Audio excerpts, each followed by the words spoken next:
Realm, the Battleground. My name is LHS, and today we have a very special, near dear friend of the show as our guest host. We have Mr. AlphaJackal. Jackal, how are you doing? I am very well. Yourself?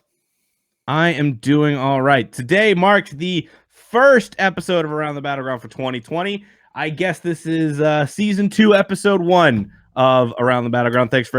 Thanks to everybody for tuning in. We've got a great big show today. Today was season 7 patch notes. So not exactly esports, but not exactly not esports as well, because these are all changes that are going to be impacting the rest of the year and sets the tone for how competitive is going to be played. And I've got a lot of ideas based off of how I believe that's going to shake out. So,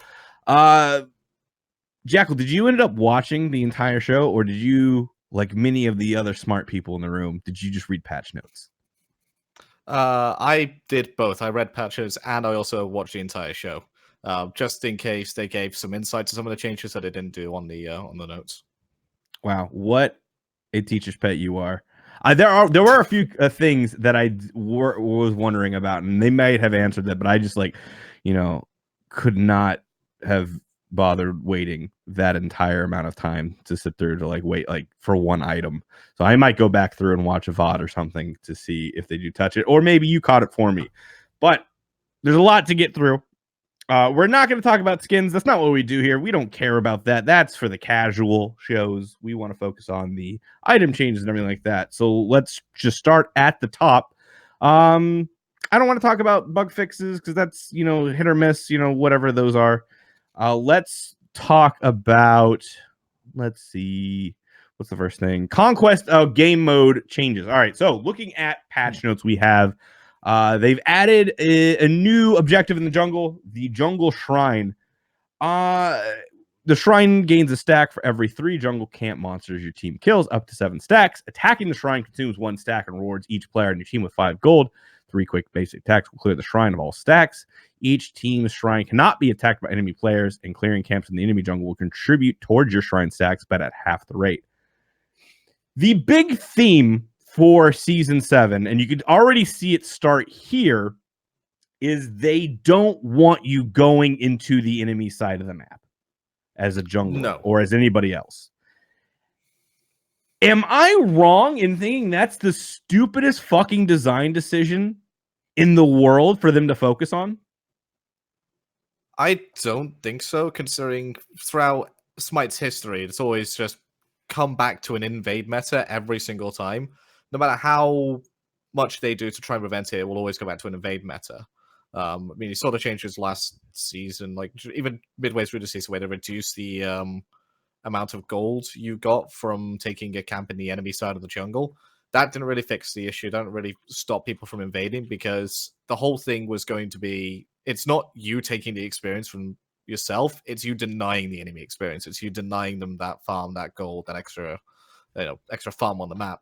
And unless they, I'm not a game designer myself. I don't know if there is a solution to that sort of issue. But with this jungle camp thing they've added, they might find themselves in a situation where they could potentially reduce some of the bleeding effect that comes from taking the enemy jungle. Because the way it works on the patch note show is, for every 3 camp monsters kills, you gain a stack into the pot. But if you kill things in the enemy jungle, that counts to half stacks. So you need to kill 6 monsters in the enemy jungle for it to be successful, rather than the 3.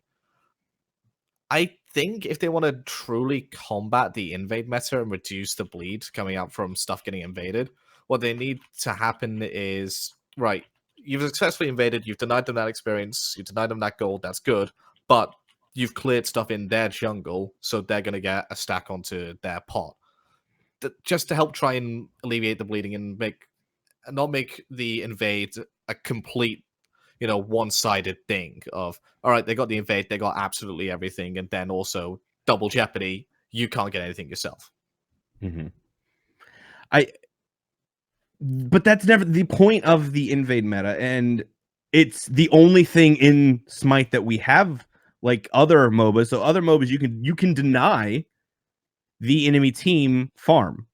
Like I think Dota does it really well, where you can last hit your own minions, so you take away them getting XP in those cases. And then obviously League is very much about, you know, the last hitting for farm and everything. There's not the same type of mechanics in Smite in the long run. I mean, last hitting when you're freezing wave is like the only time you ever do that, right? And so going into the enemy jungle, denying them farm, that's what it's all about. It's not about your support going into the enemy jungle and getting fat off of the XP and gold that they're stealing away from those camps. It's about denying that jungler that XP and gold and rotating around the map.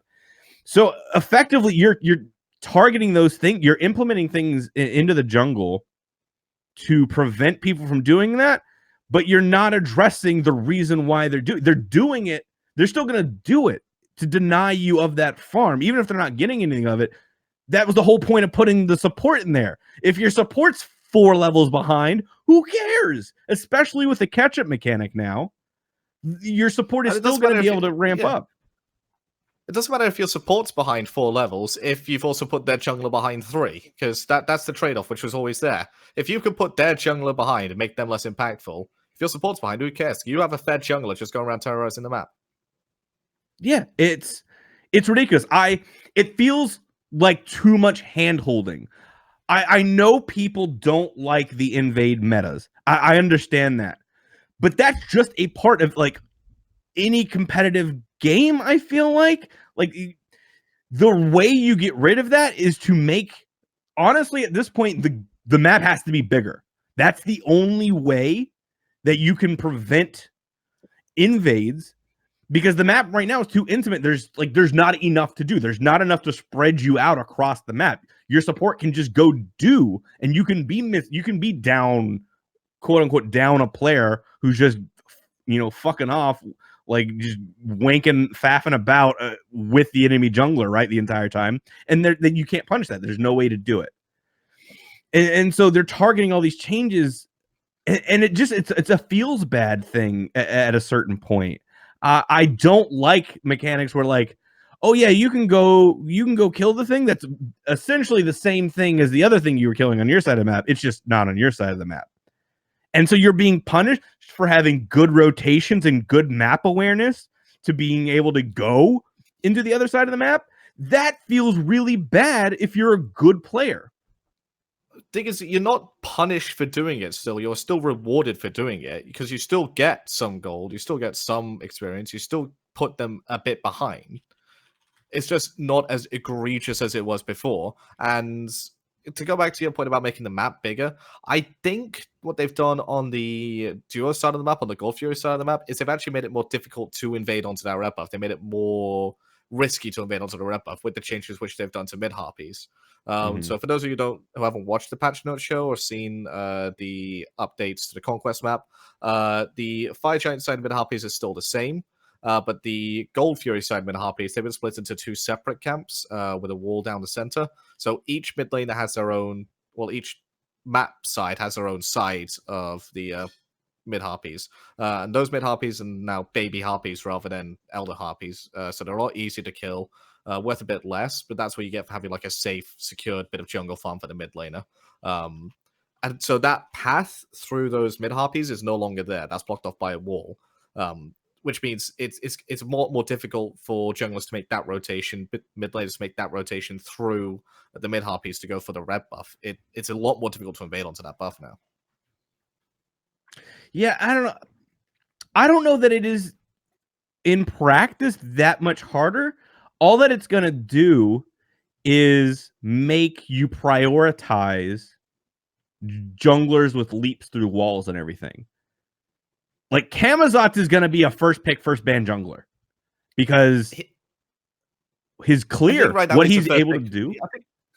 I think right now he's the first pick, first ban solo laner with just the changes to his kit that he currently has. And going into next season, sustain's a bit more important. Being able to, like, you're able to box more effectively in terms of there's more killability, and so those gods with higher DPS and innate sustain in their kit are going to be rewarded. Camazotz is going to be a top pick going into Season 7 immediately. Yeah, we've got that. I think I immediately think of a Wheelix who can go through the wall like that. What we're gonna see, and I already see it, is you're gonna see jungles who can go clear their camp, or what they do is you blink through the wall, clear the camp, leap back to safety, and clear your own camp. That's how I see it going down. And that then essentially all of your invade meta has been for naught, and you've actually perpetuated it more by, like, if you do not pick, if you don't have a god with a leap through a wall, you're never going to get a mid camp on that side of the map. And then you're going to lose pressure there. And then you're going to lose the 3v3 in mid. And then you're going to get behind. And that's where the snowball is going to come from, is that the jungle position. They did so much to prop up junglers this season. It's going to be a really interesting change to see how people react to it. And, like, you know, I've spent all of 10 minutes looking at the map changes and just item changes from the names. Like, oh, that's exactly what's going to happen. That's where you're going to see all of your big snowballs come from, is right there. But we've got a lot to cover. We'll move on. You know, you already talked about the, they're adding more camps. They're adding a camp next to dual lane with the Harpies. Good. They also increased how you split XP and stuff, right? They increased that from 20 to 25%, if I remember correctly. So that is going to make people split a little bit more efficiently. They removed Gold Fury from the spawn pool after 20 minutes. Cool, I guess. I don't know. Like, I still feel like having Gold Fury after 20 minutes can be beneficial. Like, that feels like a really arbitrary thing. I think by that point, Gold Fury just becomes more about the side effects from the other two Gold Furies rather than the gold itself. Up until about the 20-minute mark, you do want to get Gold Fury for the gold. You want to get it because it's a nice boost to your early game build, can help you snowball like early to mid game portion of the game. But after the 20-minute mark, when it starts to get more towards that late game, you want those secondary effects. You want to be able to be looking towards the fire giant. You want to be able to looking towards pushing down phoenixes. That fire giant thing especially, both of those alternate Gold Furies will help with. I mean, the Oni Fury, the one that gives you the pseudo fire waves. Somebody has to go and defend over onto the other side of the map, just clear out that wave real quick. That could give you an advantage on that fire giant fight. And then obviously the Primal Fury giving you the extra clear speed. That also helps. And by taking that Gold Fury out of the pool from the 20-minute mark onwards, it's just going to try and accelerate the late game, because what usually happens at the start of a season is games are very cautious, they're very slow, they go on quite long. And if you have a look at the changes they've done this season, trying to stop that invade meta, trying to stop the snowball, that's going to be like a double whammy effect again. So you can see games going 50 minutes an hour very naturally at the beginning of Season 7. By taking that Gold Fury out of the rotation, that could stifle it, and that could slow it back down to about 45-minute games to begin with. Yeah, okay, I get it, but I don't know. It just feels weird. I would have liked to see like Gold Fury model. I would have liked to have seen it been like an enhanced Gold Fury or something like that. Like, you know, we see that from the Fire Giant. Why not also mimic that on the other side and make it, instead of just saying, "Oh, this is useless, we can do nothing with it." Okay, do something with it then. I don't know. I mean, I guess they technically do by splitting it off into the Mayan and the Oni. Oh, I'm sure the Primal and the Oni, not the Mayan. All right, but or whatever. I guess it's largely just going to see more active effects onto the battlefield, which cool. You know, you have those mechanics in place. Why not see them more? Yeah, XP split bonus increased from 20 to 25%. We already talked about. What do you make of the adjusted jungle camp spawn delays? So we have speed and void starting at 20 seconds, and then damage, mana, and back harpies at 30, with mid harpies at 35. I think The two I want to talk about is speed and void. Speed might be a bit too safe to go into invade on, given how far back in the jungle it is. We said that at the beginning of season 6, and then season 5. Sorry, look what happened. People still kept on trying to invade onto it. But I do think that given it's 20 seconds rather than 25 or 23 as it was before, you're just going to give a bit too much time for the jungler and mid laner to clear it out before you can get there and invade properly and then go back to your own jungle. But the Void Harpy side, that's spawning at 20 seconds. There's a reason that it went down to 30 seconds when the waves met. There's a reason it went down to that point, or even 35 seconds. And that was because aggressive dual lanes were the prime picks of dual lane. Because you just invaded onto their buff at the beginning of the game. If you had the best level 1 fight, there was nothing the enemy team could do but go and clear wave. Now you're giving that to the dual lane at 20 seconds. The aggressive dual lane can go clear that buff, go back into lane, most likely still get there just before minions meet, beat you in clear, beat you in terms of their own fightability, go clear their purple buff, come back, they have 2 purple buffs, are level 2, you're still level 1, and you're then instantly behind. I don't like it being on 20 seconds if there's no safeguard to stop an aggressive dual lane just walking in and taking it. It, like I said, like they were targeting the invade meta and everything like that, and I think they're only like they're not going to stop it. Again, I really just think at this point there's not enough to do. The map's not big enough. You look at I'm looking at these timers as like as a jungler, and I'm like, okay, what am I going to be doing with my life? Like, I'm going to clear all of my stuff, because they buffed jungle clear at a base level. Like, you clear faster as a jungle now with some of these changes. And so, like, what is your jungler going to be doing? He's going to clear his buffs, and then if you clear faster, they're just changing the point of where the snowball happens. And I really feel like there's going to be a lot of snowball that comes out of the jungle, just being able to clear camps super fast, go steal a buff somewhere that is going to matter to them, and then they're going to be ahead and rotate faster than you, and they're going to get a kill somewhere. And then it's going to be like, I'm already seeing problems with how the meta is going to develop in that regards. And I don't know that any of these changes are really effectively going to move the needle in the way that Hi-Rez was wanting them to. But we'll have to see. PTS still has yet to come, so maybe we'll see. One of the things. Okay, next up, they decreased the gold reward from towers 100 to 75 and 300 to 250. That was one thing I kind of noticed across the board. Is it feels like they are lowering the amount of golden XP you're getting per minute. And, am I crazy for feeling that, or do you also feel the same? What they did say during the patch note show is that they've taken it away from the towers and given it to the jungle camps and given it to the gold that you can get around the map in itself. So they're trying to reduce, again, they're trying to reduce the snowball rather than front loading it onto these towers, because you already gain a positional and territorial advantage by taking the towers. Yes, you still get that some gold, you still get some reward of it, you still get that territorial position advantage, but it's no longer as drastic. If one lane is losing horribly, it's no longer going to affect the entire map as drastically as it did before, is the whole reasoning behind it. If they're able to push that advantage into the jungle and start to, again, go onto those invades, start to take away and strip away buffs, then it's going to be just as effective as if it was this season just taking that tower. So you have to work a bit more to get that same snowball, is their whole idea with it. Okay, well, I can see that. We'll see what happens. Next thing they have up, adjusted totem of coup, gold from 25 to 20, right? And I guess they scale the MP5, which is kind of cool, but again, I don't know if that's really going to do anything. No, I don't think jungle buff changes. This will be pretty impactful.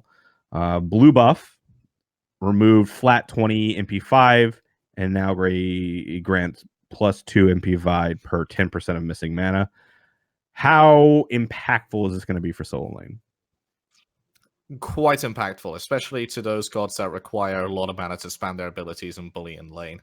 Um, I am talking about King Arthur just before he gets his gladiator shield online. He can struggle a bit with mana, especially if he's played very spammily, very aggressively, which you Hmm. can't really do anyway, given the changes that they're making up to health potion and health chalice, which we might get into later. Um, the gods that really spam their abilities in mana intensive, Hercules especially, he's going to Hmm. really struggle with this change. Um, and he's going to be super reliant on trying to get the Totem of Coup.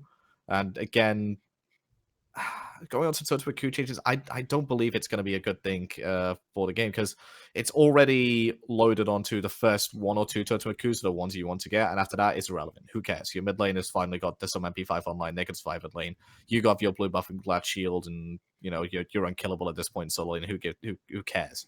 And the Totem of Coup changes don't change that. The blue buff changes force a more tactical approach into the solo lane rather than just a button mashing fest where no one dies. So it's interesting to see how the solo lane changes do mesh well together rather than looking at them as individual changes.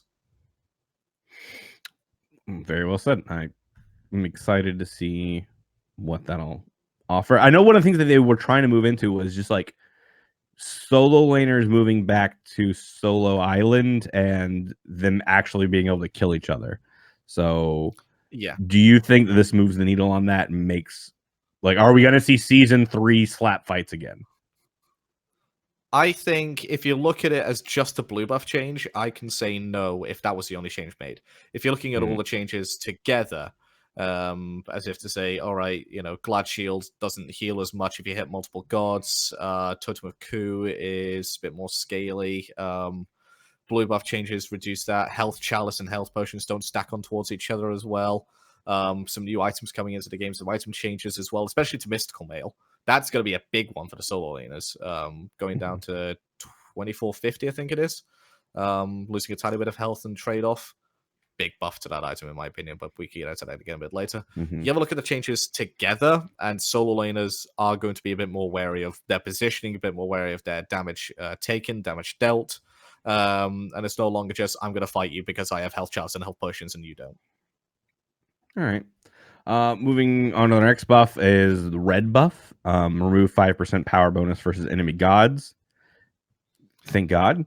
I don't think anybody but mid laners will complain about that. It Speed was just yellow. too much of a disparity. Like, red buff Yeah. was too much of a disparity if you had it and your enemy didn't, or vice versa. It just became impossible to fight them, and now it should be a lot more easier. Speed adds 10% crowd control reduction. That seems a bit out of left field and not necessary. I was really taken aback when they put this change in because, like you said, it feels out of left field. Feels like, whoa, what the hell is this change? Where did this come from? I think it's just to try and encourage junglers to be more aggressive and be less afraid of getting CC'd.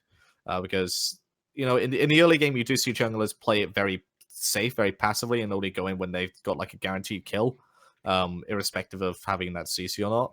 And maybe as well with this, junglers will feel less of a need to go for beads and go more towards blink, go towards more aggressive, risky plays. Maybe they're just trying to force that out to, again, stifle this potential of games going on indefinitely early in the season. Okay.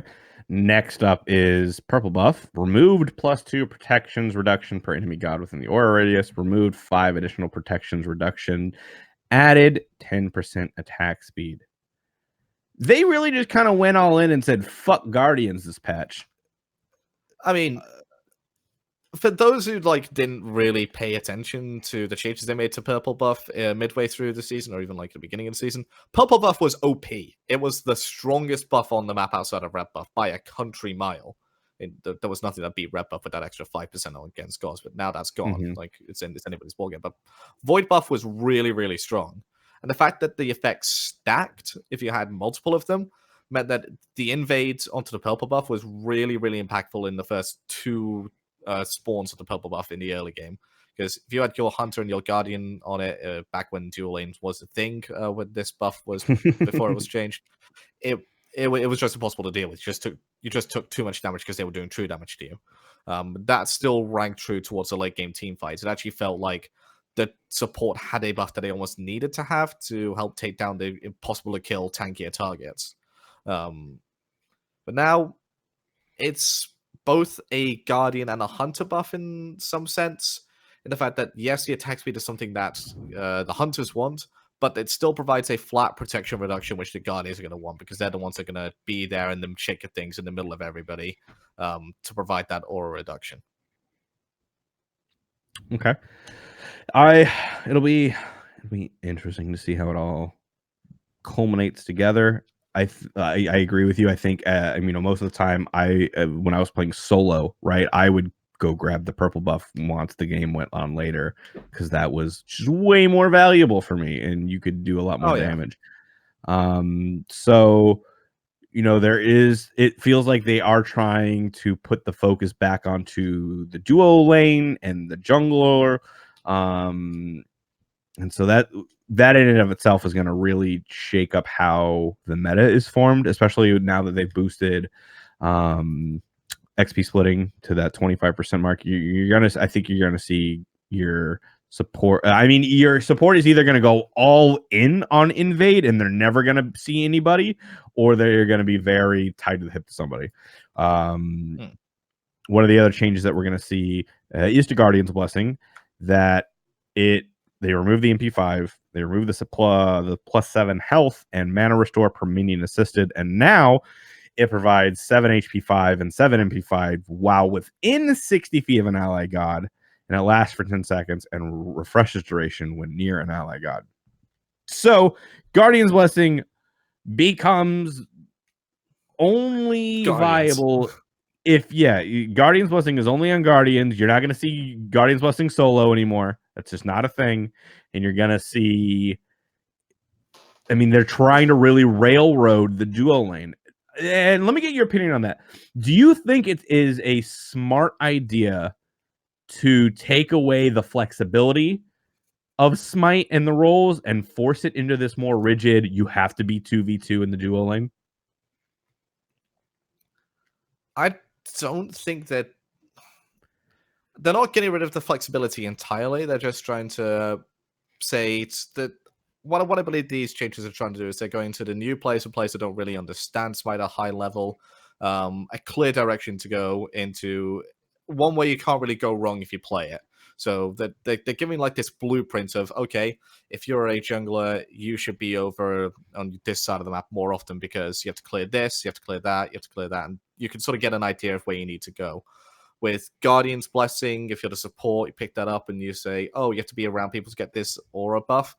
I'm going to, well, aura, but to get this HP5 and MP5 to sustain myself, right, I'm going to go spend some time with my dual lane partner because that just makes sense. That's intuitive to me now. It almost feels like they are hand-holding in the early game in terms of people's idea about how to play Conquest. And I don't mind that at all, because they still leave the door open for saying, right, you can still get Guardian's Blessing, you can still get it. You won't get the rewards in terms of the sustain for it until you go hang out with somebody else. But you can still stack it up. You can still be, you can still get that extra farm with it when it's evolved. You can still go ahead and play aggressive because we're not stopping you from doing that entirely. We're still allowing you to do that. You're just not going to get as rewarded for it. You're going to have to play better in order to substantiate that loss that we are now taking away from you. Okay. Again, we won't know until we see PTS really evolve. Next up with Assassin's Blessing, increased damage versus jungle monsters from 35% to 40%. That's big, especially with the timers and everything. Jungles are going to be clearing really fast to get, jungles are going to be everywhere early game. And yeah, I don't know that's I don't like that design decision. I would rather our jungler be in the jungle, doing what his name says, right? Instead of being, right now what it feels like, your jungle is going to go clear everything in the jungle and then go be in a lane and then go and will mostly exist in a lane somewhere because they're going to clear jungle camps so freaking quickly. Maybe that's the whole thing, is that they don't. One of the big complaints was that it got to the point where junglers weren't necessarily needed. You saw there was even part of Season 6, where Assassin's Blessing wasn't necessary whatsoever, because junglers were starting tier 2 or sometimes even tier 3 boots. Shoutouts to Mercury and Thanatos for really pushing this, because they just had good sustain, good clear on the jungle, even without the Assassin's Blessing. By making it a bit more tanky and making it so you almost have to have Assassin's Blessing to clear it in the early game, again, they're giving the jungler a clear direction. They're giving, everybody a clear idea of the fact that, right, I'm the solo laner. I can't clear this blue buff until I get, a few levels on my abilities, until I have a bit of tankiness online, or until I got my first item. I'm going to need my jungler's help to begin with. It also does mean that it's more difficult to invade in a 1v1 situation, because it's going to take them a bit more time to do so. They're going to have that trade-off of not being in lane to get the extra farm from the next wave. So I like the fact that jungle is a bit more tanky. I like the fact that you're almost required to have Assassin's Blessing in the early game to take down the camps, because at that point it does make it more difficult for these sort of janky starts where they're starting on the enemy red buff, for example, on the support or the solo laner to come about, because those sort of starts, they're very wacky, very difficult to pull off, and people see it in the Pro League once. It works out once because that was the strategy for that game, because this is a surprise strategy. They tried again in ranked over and over again, fails over and over again. It just becomes a big whole frustration point to the fact that they're doing this because they saw it in the Pro League and it doesn't work for them. Okay. I don't know. It feels like there's a lot of railroaded decisions here for season 7. And like, it's hard because I think there's a lot of good changes, but then there's some stuff where it's like, I see what you're trying to do, maybe, but I don't agree with it. I don't know. Maybe I'll change my mind once I get my hands on it and I actually see it and feel it, but I don't know. Yeah. Next up, we got our last, well, I guess not our last. Well, yeah, our last relic change. We've got the new Vision Ward. This is a new relic that players start with in their second relic slot. At level 12, you can replace this relic with any relic for no cost. Wards placed have a 1-minute duration, and it's got a 120-second cooldown. These wards provide no gold reward. Players can teleport to these wards, and wards placed count towards the normal ward limit. And replacing Vision Shard while it's on cooldown will share the cooldown with the new relic. Cool. People have no excuse to not ward in the early game. I really like this change. I feel like you should maybe just have wards. Maybe, I don't know, like that. Maybe you should just always have wards, and then you should buy sentry wards. I don't know. I like this change. I think everybody kind of likes this change at a high level. What do you think? I think it's a great change. I can't see anything wrong with it. The only thing I can even think of is maybe giving the option to, instead of getting a second relic, upgrade it. So it then places a regular ward or something, and still has that 120-second cooldown, so you're still forced to buy into some wards. I would love to see a sentry. I think that's with Scout. I would have loved to have seen that. Like, you turn it into a sentry ward or something along those lines. Make it a beefed up ward.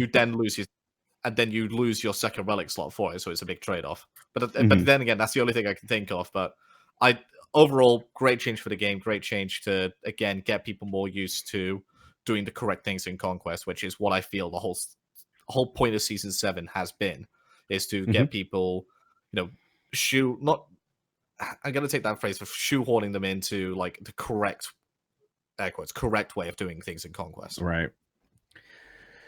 Big agree. Consumables. We got Hand of the Gods has come back as a consumable item. 100 gold. This consumable deals 150 true damage around you. This only affects monsters on your side of the jungle, and you can only carry one at a time. I love that they're bringing Hog back. I love that. I hate its execution. Again, they want to get rid of invade meta. They want to make it so you can secure your own camps, right? When you've got a Hercules running at you or whatever. But it's also just like, it's babying mechanics, and I hate that. I don't want you to baby me or hold my hand to that extent. If you want to make it so it's like a nerf type thing, make it. What I would have loved to have seen is it does half damage to enemy camps. Instead of the 152 damage, it does like 70, 75. And I think that would have been it. Like, you're still required to time it because you know that they're going to have a hog probably, or if you have the hog, whatever. I would like that more because then you hog it, and if you're the Herc, then you've still got like your one to get away or one to start doing more damage or anything like that. Like, and it's still a skill-based mechanic because you're having to time it. I don't know. Am I just too attached to the idea of things being hard sometimes? I think you're a bit sadistic, yeah. I'm a support man. I guess I should say that. So the invade meta is like the most fun I've had in years. Fair enough. All right. I just why this feels, I just don't like it. Potion of Power has another rework. It now gives you 70 physical. Well, I guess it's they did the magical and the physical are now one thing. It gives you 70 magical power, 40 physical power, 10% cooldown, and 5-minute duration or until killed. That's fine, whatever. Chalice of Healing no longer stacks with potions. We talked about that a little bit earlier in regards to Soul Lane. Yeah. You can now no longer be basically dead, pop a Chalice of Healing and pop a healing potion, and then be at full health. Same thing with Chalice of Mana and Mana Potions. That's going to be really big for, I feel like, supports and solos in particular. At the end of the season, we did see a lot of supports starting to go. Basically everybody was buying Chalice and Pots in those two roles because you could get a ton of health back. You could get poked out for free, basically, and have no consequences. So I think there's going to be a lot more deaths in that regard. Everybody is not going to be able to be a roar. You're going to have actual skill in order to be a roar these days. Yeah. Neutral items. You hit it up top. The Mystical Mail, decreased cost from 2,700 to 2,450, and decreased health from 300 to 200. You said that's going to be a big deal. Yeah, I initial thoughts, but the second I saw this, I think it is going to be a big deal. I think you are going to see decide to make a return in your aggressive solo lane matchups, especially if you have your physical solo lane and physical jungler. Your position solo lane is going to itemize into physical defense. That extra bit of magical pulsing damage could come back to, hurt them a bit more. And for being only 2450 gold, if you don't need the CDR and you don't need the sustain coming out from Gladiator Shield or Berserker Shield, and then again you don't need a CDR coming out from Breastplate of Valor, this is then going to be the go-to item. Is that Mystical Mail, and it could also help out those gods with slightly substandard clear. You want to try and contest and want to try and stop the bullying coming out from an enemy solo laner. This item will be seeing some play. Whether it's going to be seeing a lot of play or not, I'm going to have to see, how it feels on the PTS. Okay. Excited to see if that item does make a comeback. Next up, we have Witchblade, increased health from 200 to 250. It does feel like there's a lot more health on the battlefield in this season. Wondering how that's going to actively play out. Shogun's Kasari gets attack speed aura from 20 to 25%. That just makes Fafnir better. I wonder if we'll see him a bunch more. We're gonna do some rapid fire here until we get to some more meat and potatoes of everything. Yeah, Sovereignty increased. Meat and potatoes coming up. Yeah, increased HP 5 from 25 to 35. I feel like that's big. I think we're going to see a lot more sovereignty come back. I think that change alone is huge, and we're going to see that built on basically every support. Same thing with Heartward Amulet going from 20 to 30 MP5. That's just really big for a support player. Here we go. Dynasty Plate Helm will now have a tier 3 counterpart. The Tyrannical Plate Helm, we have updated the cost and stats to better match. So cost decreased from 1,700 to 1,400. Magical power decreased from 50 to 40. Physical protections remain at 30. Added 50 health and removed 10 magical penetration. This item is dumb, and if it stays at 1,400 gold by the time patch launches, the designers are dumb.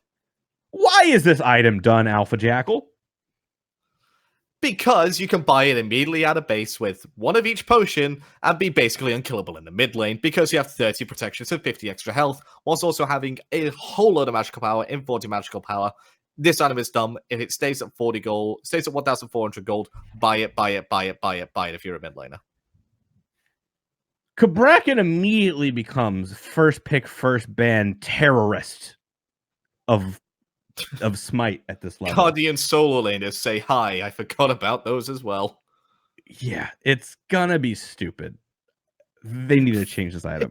If they make it 1,500 gold, then at least there's a trade-off for buying it. You then have no potions, so if you misstep, if you get ganked early on, you're then forced back. You then lose things. But 1,400 gold, you get potions, you can save yourself from one misplay. This item's dumb. No. Pyra's no. Yeah, and if you think Dynasty Plate Helm is dumb, it's God, boy it's father. Tyrannical Plate Helm costs 2,400 gold, 85 magical power, 40 physical protections, 100 health, 20% CCR, crowd control reduction, and it's passive. Okay, just before we get into the passive, even without a passive, that gold cost for the item, for the stats it gives, is still really good. Yeah, very, very good. But it's passive. But the passive. If there are ally minions around you, they gain 20% max HP and 20% attack speed. Let's just stop there. In this theoretical world. Say we're 30 minutes into the game and my team just got Oni Fury. And say we are... And it's a fire wave. And we send our support man into that lane with those minions, and he marches down. A support with a minion wave can then probably solo a Titan. That's so dumb. Fucking dumb. And that's not even the whole passive. The rest of the passive reads, whenever an ally minion dies around you, you gain 5 power per stack up to 6, and it lasts for 15 seconds. So yeah, we just said it'd be great on a support. Last season, with the rise of the magical ADC, what item did we see a bunch of magical ADCs build to go up against hunters?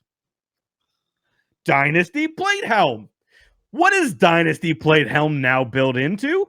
Tyrannical Plate Helm. If you go up against, say you go up against Neath and they one-shot clear the wave, and you have this item, you all of a sudden have 30 power swing to you.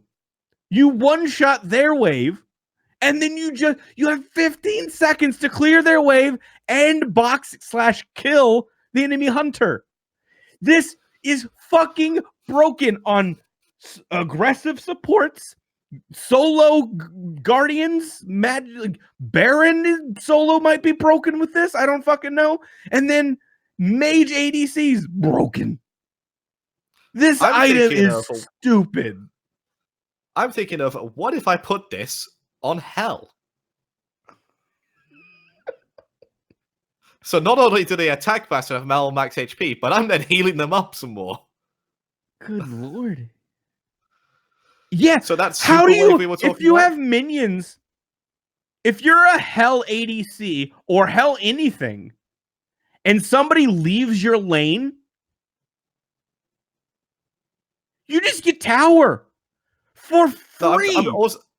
I'm also thinking of those super minions we theorized earlier, the fire Oni waves with the Hell healing them up as well. Say goodbye to all your structures. You ain't killing that. That's gone. Oh my god, Hell with that. This item is broken. So right now, with the way it says in patch notes, to go from tier 2 to tier 3 of that item, that is 1,000 gold only. That needs to change to like 1,300 gold immediately. Then that item needs to go up by 300 gold at minimum if they're going to keep it in the game with the way it is. That's just my opinion on it. This is like a 3,000 gold item with all the stuff it does. It just does too much. With the way it's costed right now, they're trying to gear it as a early mid game item. 2,400 gold's not too much of an investment to do in the early and mid game, especially if you're in the solo lane where you could be seeing this item on those magical solo laners. If I'm a warrior in a solo, if I'm someone like an Osiris who clears primarily with their basic attacks, and I see that the enemy solo laner's got this, I don't want to fight them anymore. I don't want to go up and wave anymore, and there's nothing more I can do apart from just try and hit them and kill the source of this demon buff which they've got on the minions.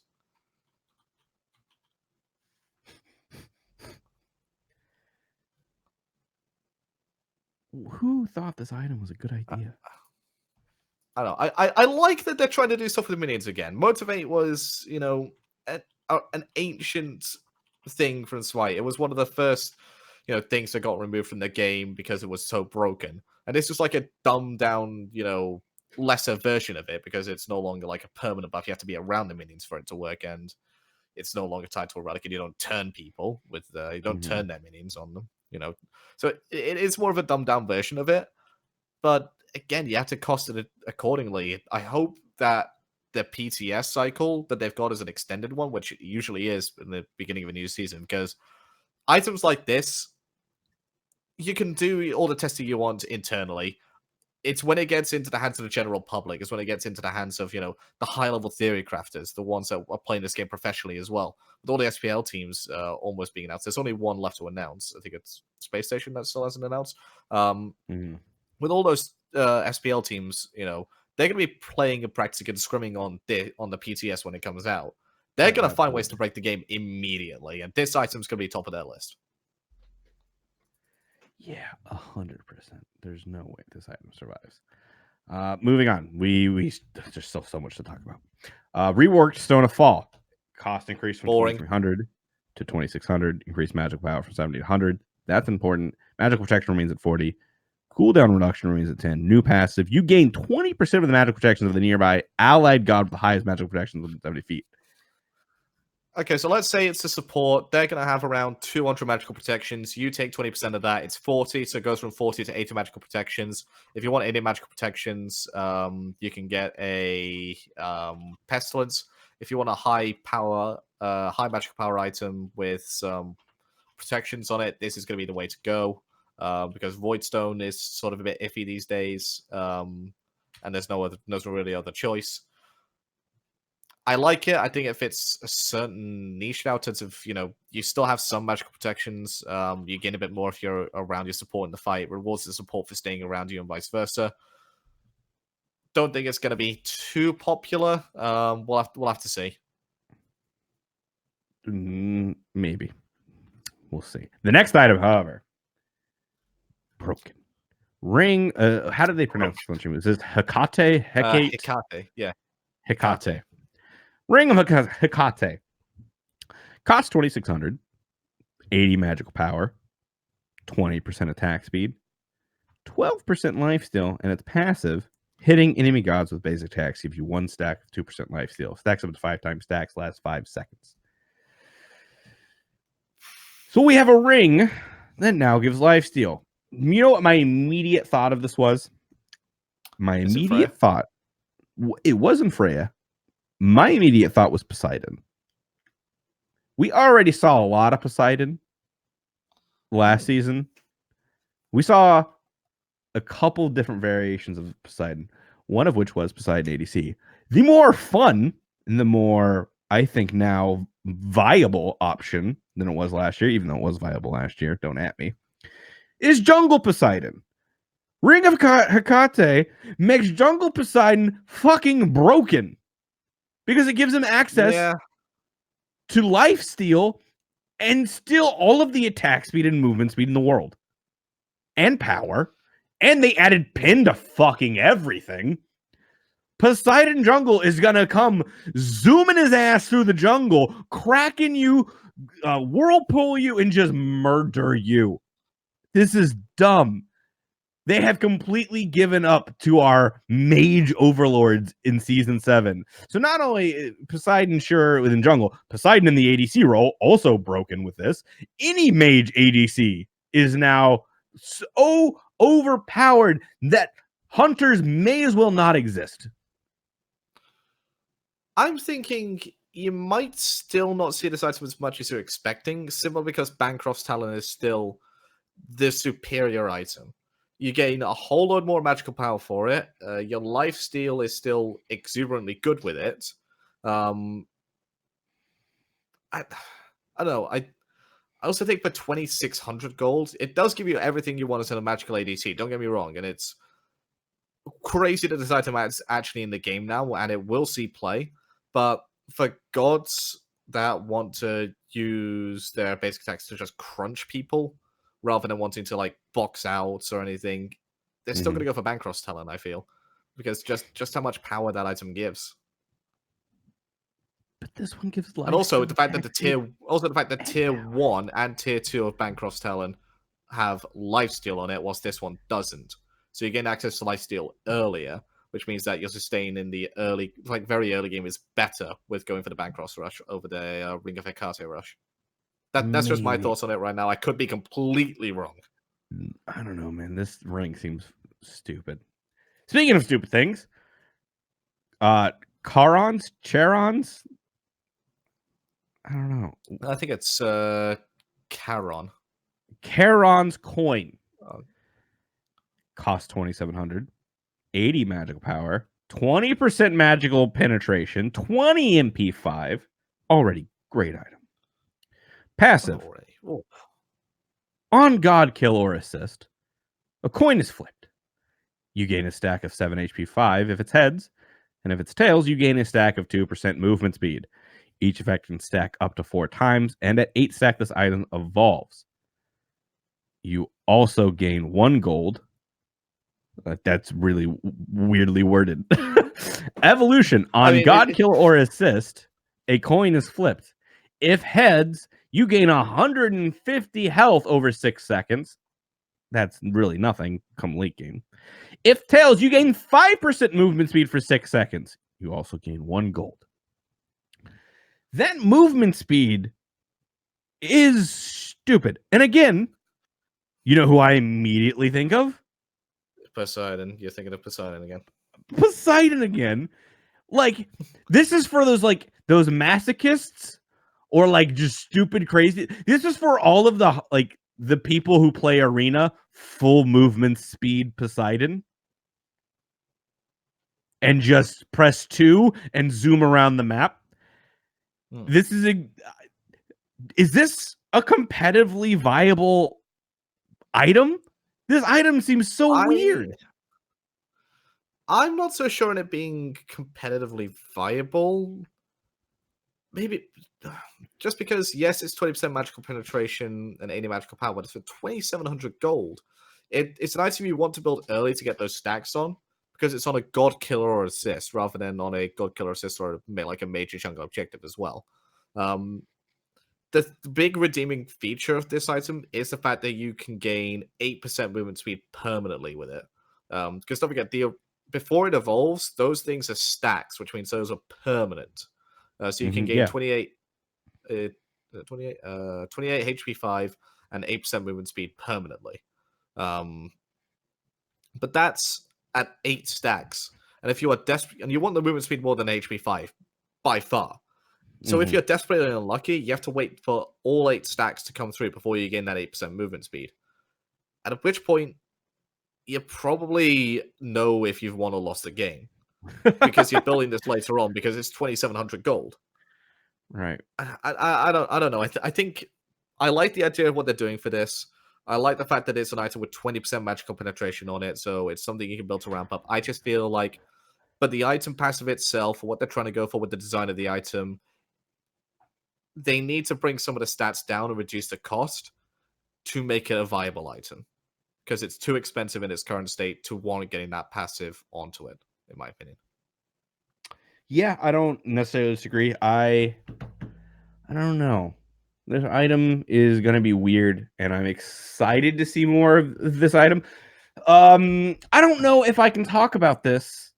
I probably can at this point, so I'm gonna risk it. I guess. What are they gonna do? Tell me to shut up and remove the video, the VOD?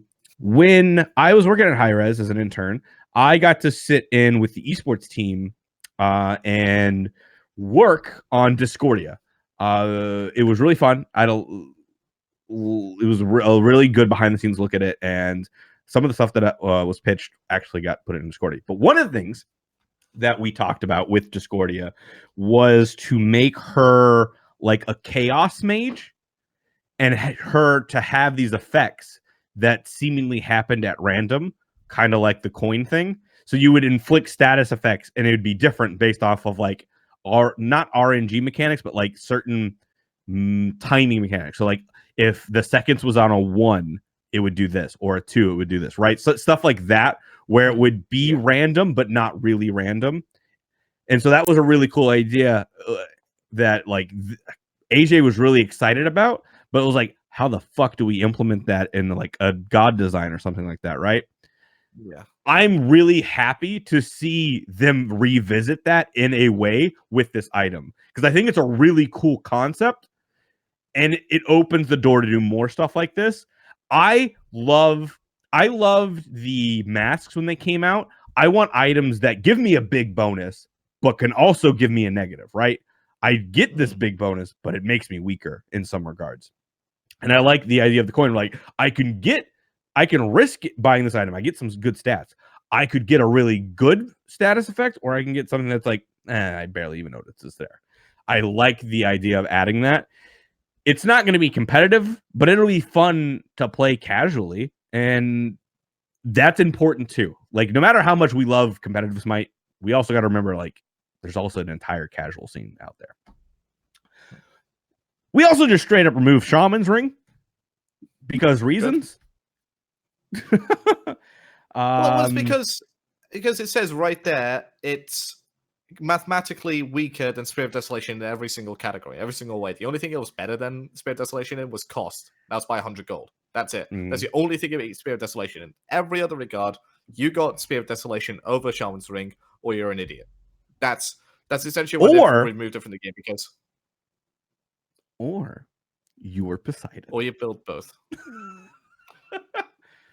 No, even if you're Poseidon, you don't get Shaman's Ring. You get Spirit of Desolation. You get Shaman's Ring because it had the movement speed.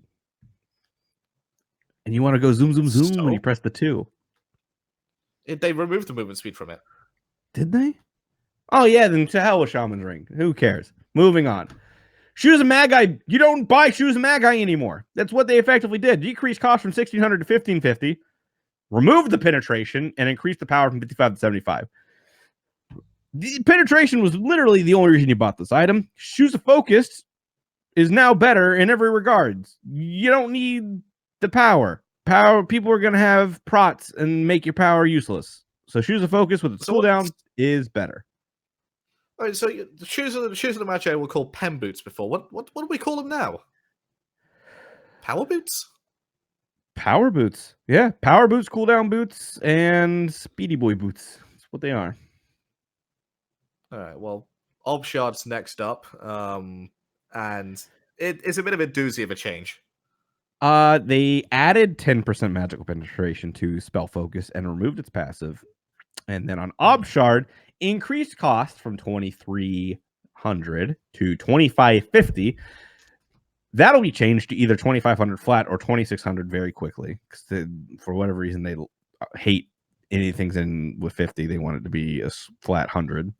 They added 20% magical penetration and reworked the passive from 15 to 45% magical penetration, depending on magical protections, to your first ability cast gains 10% magical penetration, and this can only occur once every 10 seconds. So you get 30% magical penetration when you hit somebody for the first time. And then the other times it's still 20%. Still has there's 70 magical power on the item, 2550. This is still the go-to item for penetration for mages. But it's no longer the end-all be-all of you must have this item, otherwise you're useless as a mage. You can get other items to get that damage elsewhere. You can get other penetration items. But it is worth bearing in mind that this 10% magical penetration that you get from your first cast does go over the cap which they have implemented of 40%. So if you're against an especially tanky team, you have like 4 mages on your side and they build loads of magical defense, still go Obsidian Shard, you will almost need it. Because then that first ability cast, which is most likely going to be your ultimate, will be at 50% magical penetration if you've got that full 40% stack rather than that 40%, which could make the world of difference. It'll, like you said, Obshard is still the number one thing, but they did add penetration to literally everything. We're about to get into the literally everything bit of the patch notes. Spear of the Magus. Increase magic power from 65 to 75. Rework passive from your damaging abilities. Reduce your target's magical protection by 10 for 5 seconds. 2. Subsequent hits of the same ability deal 5% increased damage, stacking 6 times. That's low key. I think it's low key a really good item for a very few select gods. No, this item's dead because it's on that ability and that ability only. So, say for example, you were Anubis before, you reduce your protection with Grasping Hands. Those protections would still be reduced for if you did Plague of Locusts or Death Gaze. Now, with the new Spear of the Magus, it's just on that ability. So, if you want to have your next ability still do increased damage, you have to stack it up on that ability as well. So, overall, it's a massive damage decrease on Spear of the Magus compared to what it was in Season 6. That's fair. That's very fair. This item is dead. You're right. Pythag's Peace. Added 10% magical penetration because why the hell not? This item is stupid. It was already stupid. It was already a must buy for magical. It was the Blackthorn Hammer of magical. It's now better. It's just better. This is stupid. Typhon's Fang added 10% magical penetration and decreased power from 80 to 70. This item was already not bought. Penetration makes it interesting. Magical power decrease makes it uninteresting. This doesn't move the needle. Those mages that want a bit of extra lifesteal in their build are going to build this maybe over Bancroft's Talon. Especially if they're losing a tiny bits in the early game, they might go for the extra penetration just to try and catch back up a bit. I'd like to have seen a cost decrease on this item if they were going to do this magical power decrease, but we'll have to see. There's still time in the PTS. They might still do so. Yeah, this item, they're still trying to figure out what to do with it after they added it. It was too strong at one point, and now it's just irrelevant in every case. Soul Reaver, increased cost from 2750 to 2850. Decreased magical power from 130 to 110, and then added 10% magic penetration. They just objectively made this item worse. The pen sure is great, but decreasing the power that much is Well, don't forget, this item by itself will now do more damage to tanks than it did before, because it's got 10% pen on it. So, in essence, they've actually this item got slightly buffed, I think. I don't know. We'll have to ask Flair to do them, to help me do the math on this one, because somewhere Flair Boot is quaking in anger. Because it's the trade-off of taking away 20 magical power for 10% magical penetration, and there's gonna be from thinking about it logically, I can see there being a sweet spot where they have enough magical protections to make this a buff rather than a nerf. I don't know. It just seems to me like that's going to be the case. I think there's gonna be a lot of changes come through PTS moving forward. Yeah. Staff of Mirrodin added 10% magical penetration and decreases power from 120 to 110. That's really important. Adding that 10% magical penetration and only losing 10 power. This item was iffy at best. I think this becomes a lot more relevant moving forward. But what becomes even more relevant and what becomes, I think, almost a must buy on a bunch of mages is Warlock Staff. Sorcerer Staff, is that the tier 2? That's the tier 2, right? Reduced base health from 175 to 100. But Warlock Staff adds 10% magical penetration. You guessed it, folks. Reduces base health from 200 to 150. and adjusted the passive from 3 health and plus 0.5 magical power per stack for 100 stacks, 300 health and 50 magical power, to plus 1 health and plus 1 magical power per stack at 75 stacks. So 75 health and 75 magical power. You lose a lot of health, but you gain it does lose a bunch lot of health. Power. You gain 25 power for losing 225 health on the item. Well, not even 225 health. It's 275 with the decrease to the base health. Overall, it's changing it so it's no longer the item that every mage gets to become super tanky in the early game and unkillable. Just tries to even it out, trying to even out this item a bit more. I don't know. I think maybe it can work out. I just want to see the evolved form do something when it evolves, just to reward you for getting the stacks.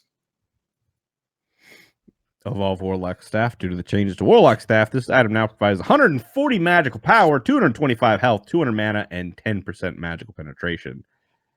I think this item is going to be picked up a lot just because of that pen and the power. The health and the mana is negligible, but that power and the penetration, because it's easier to stack now at just 75 instead of the 100. I think we're going to see a lot more Warlock Staff. Well, the fact that you could start tier 2 of it to begin the game with and then go to tier 3 immediately, you could potentially see it. Get some magical penetration online very early on and start to potentially target out the tank. It could be an effective strategy. We'll have to see. All right. We're gonna progress quickly through the stuff that doesn't really matter and really hammer stuff that really matters. Ratatouille, 150 to 160 in power. Doesn't really move the needle at all. If they would have added pin to this item, it would be stupid, but they don't. Ratatouille still is a very expensive luxury item. Soul Gem, increased magic power from 65 to 80. I low-key think that this is going to be a major change, and we're going to see a lot more Soul Gem. We will do. AlphaJackal, one-word answer. Do you agree, disagree? To what? Soul Gem. No, I already said I said I agreed to that. I already did. All right, cool. I didn't, we've got the delay. They don't know that, but I didn't hear. Polynomicon, increased magic power from 75 to 85. I don't think that moves the needle. AlphaJackal. Nope. Okay. Chronos Pendant, decreased cost from 2,800 to 2,700. Increased magical power from 90 to 100. However, in conjunction with the Chronos Pendant, right? That's the same tree. Is Restored Artifact the same tree, right? Yeah. Yes. Yeah. Restored Artifact, however, sees a price decrease from 1,600 to 1,400 and increases magic power from 50 to 60. I think that's going to be fucking huge because you can start with T2 Artifact and you have more power at that point, and you're going to be able to go very quickly in this Chronos Pendant for your cooldown, and you have more magic power. AlphaJackal, agree, disagree? I slightly agree, but why would I start Restored Artifact when I could just start Dynasty Platehelm? Like, why? Also very true. Talkine's Ring increases magical power from 90 to 100, doesn't move the needle, and I already know that doesn't move the needle. Enchanted Ring added 10% attack speed and decreases 5 power. Whoop-de-doo. Demonic Grip decreases passive magical protection reduction per stack from 12 to 10. Sort of attacking mage ADCs, but we've already made mage ADCs overpowered in this patch, so who cares? Wardstone, rework passive from enemy gods within 55 units have their magic protections reduced by 8 to enemy gods within 55 units have their magic protections reduced by 5%. I think that's really big. Voidstone continues this by changing it from 55 units to have their protections reduced by 15 to they have it by 10%. This is going to be huge. This is kind of the trade-off that your aggressive supports and maybe some your solo laners are going to trade off in here. I think this is a really good change. It's a really good item. I think this is a good change. It takes away its early game prowess and puts it more towards a later game item, which I'm all for. It stops Guardians in early game doing exuberant amounts of damage. All right. Sona Binding, decreased physical and magical reduction from 15 to 10. It's a dead item at this point. Kind of, yeah. Okay. New. So now we're on from we've finished all the magical. Now we're on to physical items, and we're going to be quicker on this one because there's not as much to talk about on this one. To be honest, we've got the caduceus shield. I don't know how they want to say it. I think that's how it's supposed to be said. I don't know. I'll have to ask my fiance later for it. Branches off of a warded shield. Cost 2,500. 30 physical power. 35 physical protection. 35 magic protection. 100 health. Aura. Allied gods within 70 units have their healing increased by 10% if you've taken or dealt damage in the last 5 seconds. Their healing is increased by an additional 15%. This item is fucking broken. Not only is it broken, but it makes sustain and healing comps and Rod of Asclepius fucking broken. It doesn't stack with Rod of Asclepius. It doesn't. That's good news. That is great news. It's still broken. I am terrified of Hercules in this item. I am really terrified of doing anything to him. Do It's you build this on Hercules solo or Hercules support?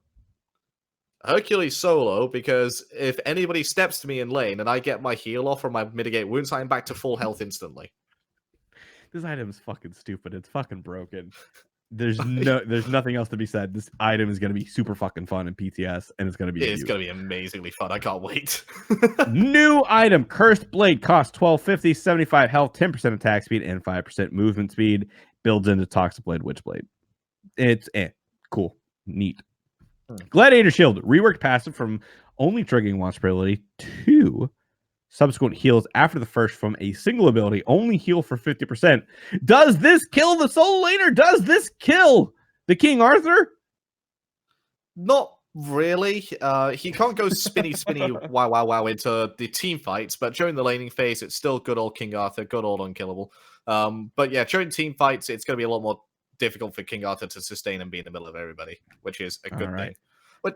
But it doesn't target his problem, and yeah, I could spend a few minutes talking about this, but I don't think we got the time. We don't. Void Shield, increased physical protection from 50 to 60, and reworked passive to also work like Void Shield. 55 units, reduced by 15%. Void Shield was already a fucking great item. I think this makes it better. Is this a must-buy item on Ratatasker now? I think it's a must-buy item on pretty much most physical junglers. Mm-hmm. That's Spiked Shield that's just it. Follows the same thing, 5% instead of just by 8. Silver Branch Bow increases power provided from passive from 1 to 1.5. This item is now slightly less irrelevant, but still 100% irrelevant somehow. Yeah. Yep. Executioner, because fuck hunters, fuck physical hunters. Decreased passive, physical protection reduction per stack from 12% to 10%. That's just mean. Hunters were already struggling, and now we got to make them struggle more. No, this is about making tanks feel like tanks. This is about making the support players feel good. Okay, this is change for you. But only against hunters. This is still a fuck hunters move. I mean, do you want hunters to like 3-tap you? Do you? Do you want to die in the late game just to 3 auto attacks?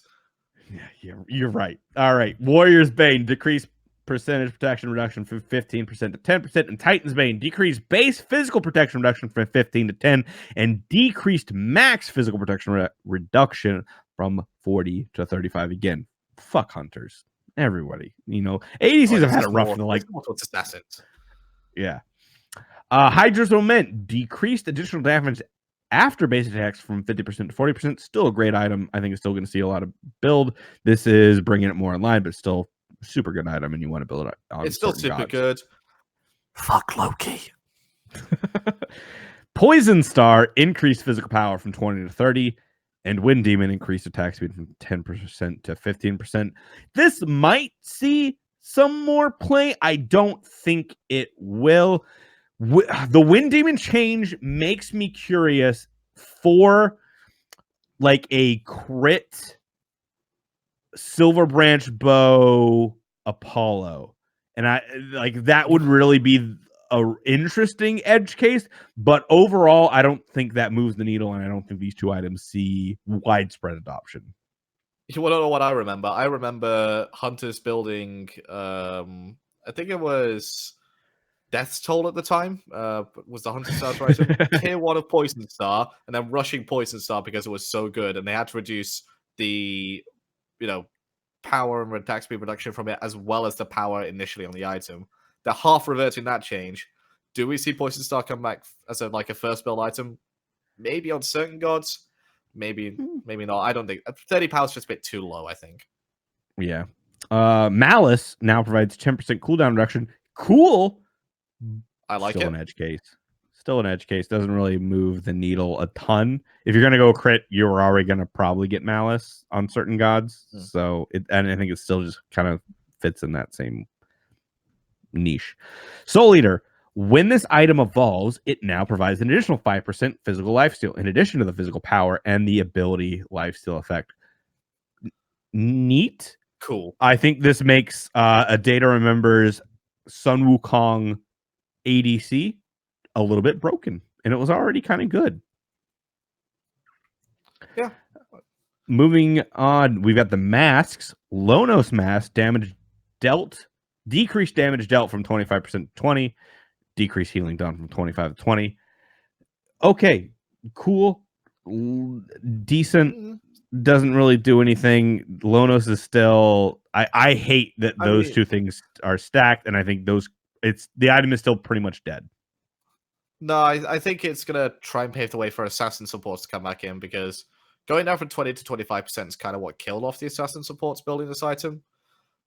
Maybe with the new season and the changes to the season, they feel like it's safe enough to bring it back up, but who knows? We'll have to see. But have a look out for Fenrir and Nashar supports being tested again with new Lonos mask coming back. Fighter's Mask, remove the 10 pen, increase physical power from 20 to 30, and increase magic power from 50 to 60. Cool, neat. Rangda's Mask, remove 15 penetration, and increase physical power from 35 to 50, and increase magic power from 70 to 85. You're going to see Rangda's Mask at a lot more in casuals, and that's about it. I feel like. No. It's a worse item. Like, what do you do? Okay, is there a way to have like a funeral for a funeral? Is there a way to have like a like this item's dead, it's then died again? Is there a way to have like the underworld have a funeral for it? So it's like an underworld for the underworld or something. I love it. All right, we're super rapid fire. We're gonna wrap this up in 8 minutes, and we've got gods to talk about. 8 minutes. Odin. Oof. Odin, full ability rework on his 3. Does Odin become more viable here? Yes, he does. Not because of Gungnir's Might ability rework, but because of his Ring of Spears ability rework. The fact that you will take damage if you don't break down the stacks, and the fact you have to take time to take down the stacks. I'd like to see them put the duration back up to like 5, maybe even 6 seconds across the board for his ability, for his ultimate. But I think Odin is going to see more play because of this. It's a good rework. I still would have loved to see them commit to the 2 augmenting the rest of his kit. So you have 2 and 1 is a bird bomb, 2 and 3. I feel like you could have done like a root or something along those lines, a debuff, a attack speed debuff, or physical, something along those lines. And then your ultimate, if you use your 2 and then your ult, it has like a dome so people can't jump out. That's what I would have loved to see. Obviously, they go a little bit different direction with you can break it, but then you're going to take damage if you walk out. Odin, I think we'll see more play. I think Odin will still fall off based off of the changes here. Just correct what you said. Sorry. If you break down the walls and then leave through that broken wall, you take no damage. Because if you leave with Phantom or Leap away, that's when you take the damage. Gotcha. Cool. So yeah, I think Odin basically, if you're getting any of the carries or anything like that, they're just going to break your thing and leave. Bastet, new passive. I'm really excited to see how that works with invisible targets. She marks people and sees there's a trail that gets left behind, and she gains movement speed while on this scent trail. I'm imagining it's going to be something similar to the webs from Arachne, and I wonder how that, like, what does the invisible target look like when it's used? Razor Whip B is the big change here, because I don't understand the Guardians of the Bast and Ensnaring Claw because I didn't watch patch notes and I don't know effectively what it looks like. But Razor Whip is now an instant cone. That's going to be huge. I think that's a big thing, and To go for the passive, I think 3 seconds is a bit too short for the 20% movement speed increase. I'd like to see that bumped up to 4, maybe even 5 seconds if Bastet still underperforms. So, considering you didn't watch the patch notes, I'll quickly go over Ensnaring Claw and Guardian of Bast. So, Ensnaring Claw, it's no longer the declaw ability where she throws out something and like slows you for a bit. Instead, she throws out a cat in the same manner. The cat will provide a root to the if she hits an enemy god with it, and it will still act as the cats did before. You can kill the cats by basic attacking them twice. So Zhonghui is still ridiculously good against Bastet, like even more so now because just insta kills the cat. Guardian of Bast is her new ultimate. What she does is she summons 2 Guardians of Bast to her side, like the cats you see on the Sphinx, pretty much. And these will augment her other abilities. They will fall around Bastet, assisting her in any ability that she casts. So if she jumps, there's then 3 circles which will deal damage. If she does her Razor Whip, there's 3 cones that will deal damage. And instead of sending out 1 cat, she sends out 3 cats. And this is a stim that will last for 12 seconds. And as you can see, the damage that these cats deal is a percent damage of what Bastet deals. And they will increase in the amount of percent damage they deal the higher rank her ultimate. Seems good. I like Bastet. Buy Bastet stock for season 7. Yes. Achilles nerf. They decrease his physical power buff. Good. Fuck Achilles. He's just too strong. Artemis. Still strong.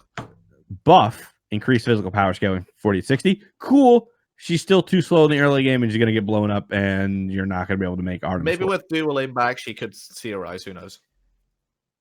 Baron Samedi, Vivid Gaze, increased base damage from 60 to 80, basically, and that's really all you get. I don't think that moves the needle enough for Baron to be good. No, you level up his heal anyway. Cucullin, Berserk, increased power per level from 2 to 3, and Spear of Mortal Pain, increased rage gain per god hit from 16 to 26. That's basically reverting the nerf they did to him and makes him viable. Because when you ult and you hit 4 people, you transform, right? I think the math is right. Yeah, I think this combined with the solo lane changes makes him a must pick in solo lane to begin with. All right. Freya, Brisingman's Blessing, decreased magical lifesteal from 15% to 10% plus 0.25% per level, capping at 15%. That's a lot of math and a lot of decimals and things. All bow down to Freya still. All bow down. All hail the right. queen.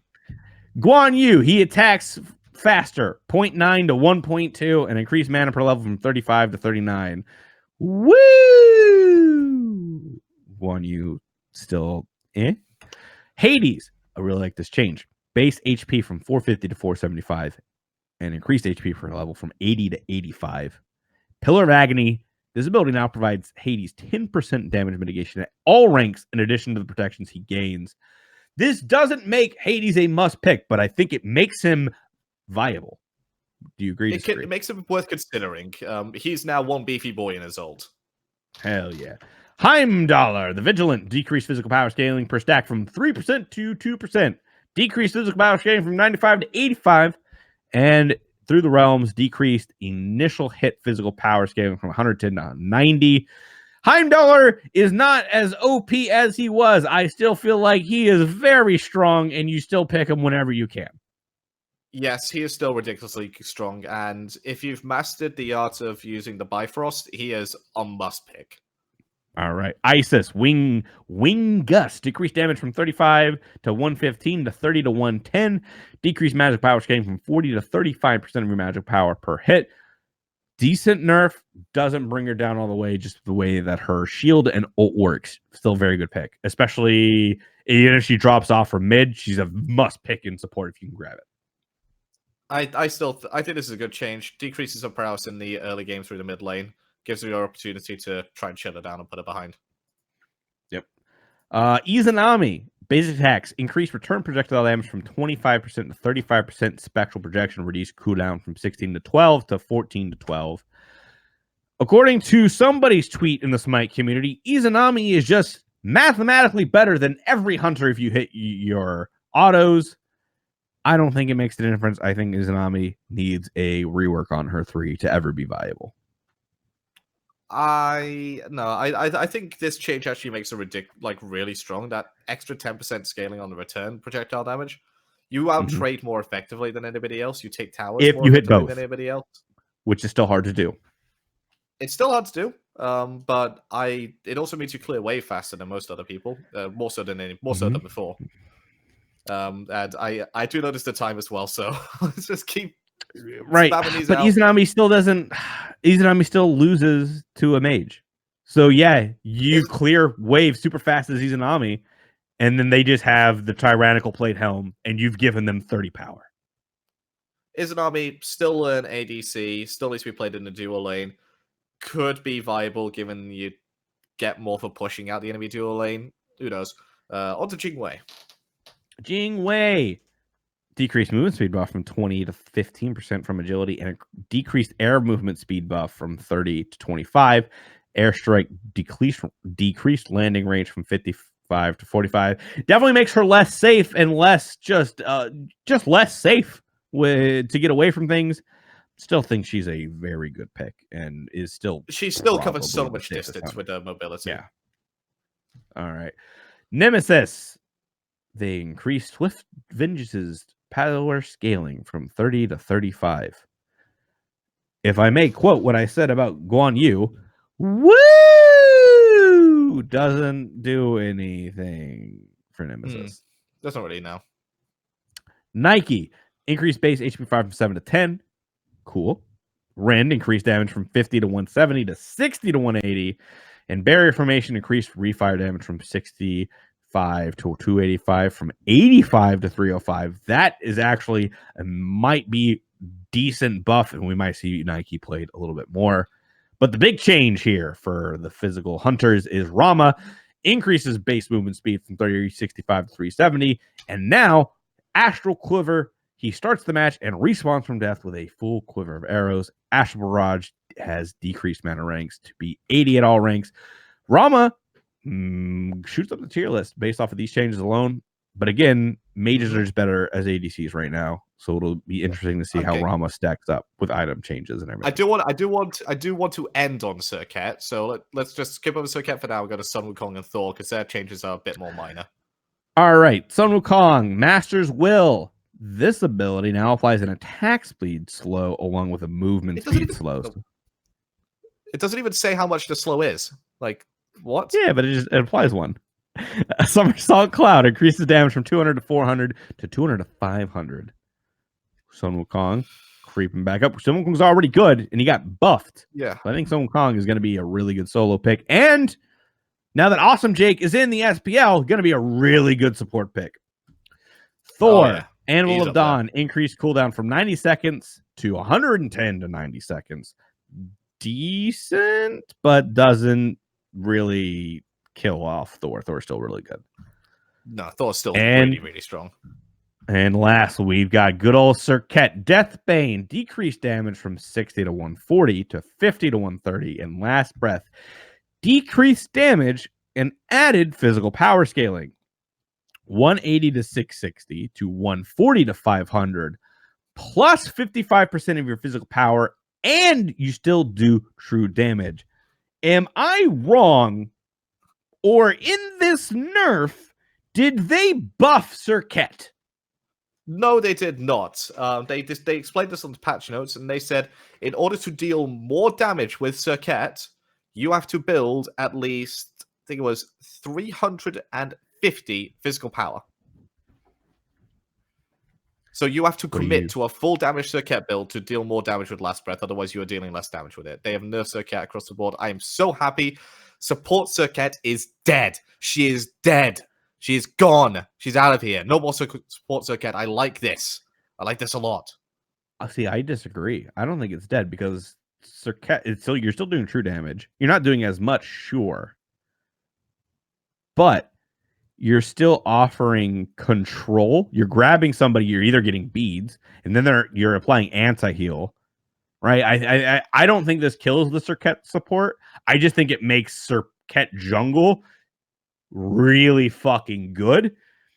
and it's gonna they're gonna revert this change or change it somehow because this makes this buffs jungle circuit and nerfs but you support have to circuit, build but it doesn't really. You have to build a hell of a lot of physical power in order to make it a buff. Otherwise, it's not just straight up enough. And a Circuit, you still want to build some protections because you're in the middle of everybody throughout the entire fight, especially when you're casting your ultimate. You're going to be on top of somebody that can freely attack you for like 1 or 2 seconds. But you grab a Void Shield, and that's a much better item. And then you get I don't know. Well, it'll be interesting. I don't think this moves Circuit away from support. It does. It moves Circuit away from support and into jungle firmly, because if you have the choice, I think you still ban Circuit because you don't want it in the jungle, and that's what this does. It raises her up the tier list and makes her bannable, like a lot in the first phase. I do think it takes away from you must ban Circuit because she's a good support to you could ban Circuit because she's a good flex pick now. I think it balances out the disparity between the two roles that she plays. All right. That's it. We've reached the end of the patch notes. AlphaJackal, what is your favorite change that you're most excited for in Season 7? My favorite change? I'm excited for Sun Wukong. I want to see more Sun Wukong because I think he's a good god, and this attack speed slow is going to be very interesting to see how it applies, especially considering they didn't give us the attack speed slow number. Okay. I am most excited to abuse the fuck out of either the Caduceus Shield or the Tyrannical Plate Helm in PTS and get it changed. That is what I'm most excited for.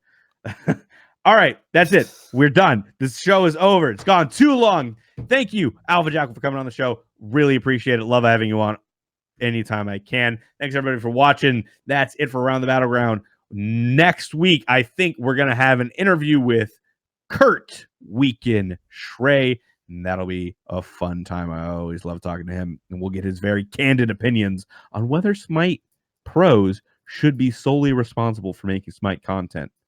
Here's looking at you, Taco, and I will see you next time around the Battleground. Goodbye, everybody.